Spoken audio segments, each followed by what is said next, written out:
project explores the relationship of solar energy to life on the Earth. And I'm doing that by taking recycled materials, an old toaster oven, and turning it into a solar oven.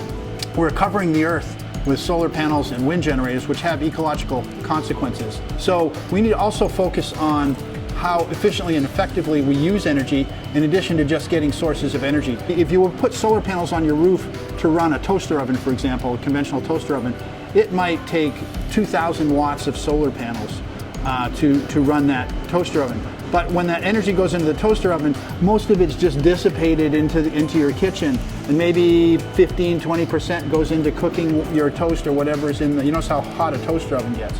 So I took a toaster oven, super insulated it so that it can use 1/10 to 1/50th the energy of a conventional toaster oven. And this is a metaphor for how we need to run our economy on wise use of energy, so that we can get the energy we need. We can have warm showers and cold beer, but we don't have to waste it. So 8 minutes ago, this energy that you see here was thermonuclear energy on the surface of the sun. It traveled 93 million miles across empty space, wireless energy, delivered democratically everywhere on Earth.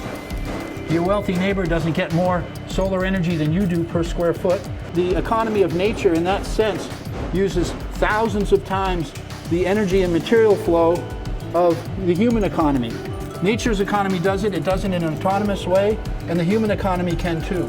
And so why I came here to Fab Academy is I want to learn how cities can produce all the things that they need, including energy.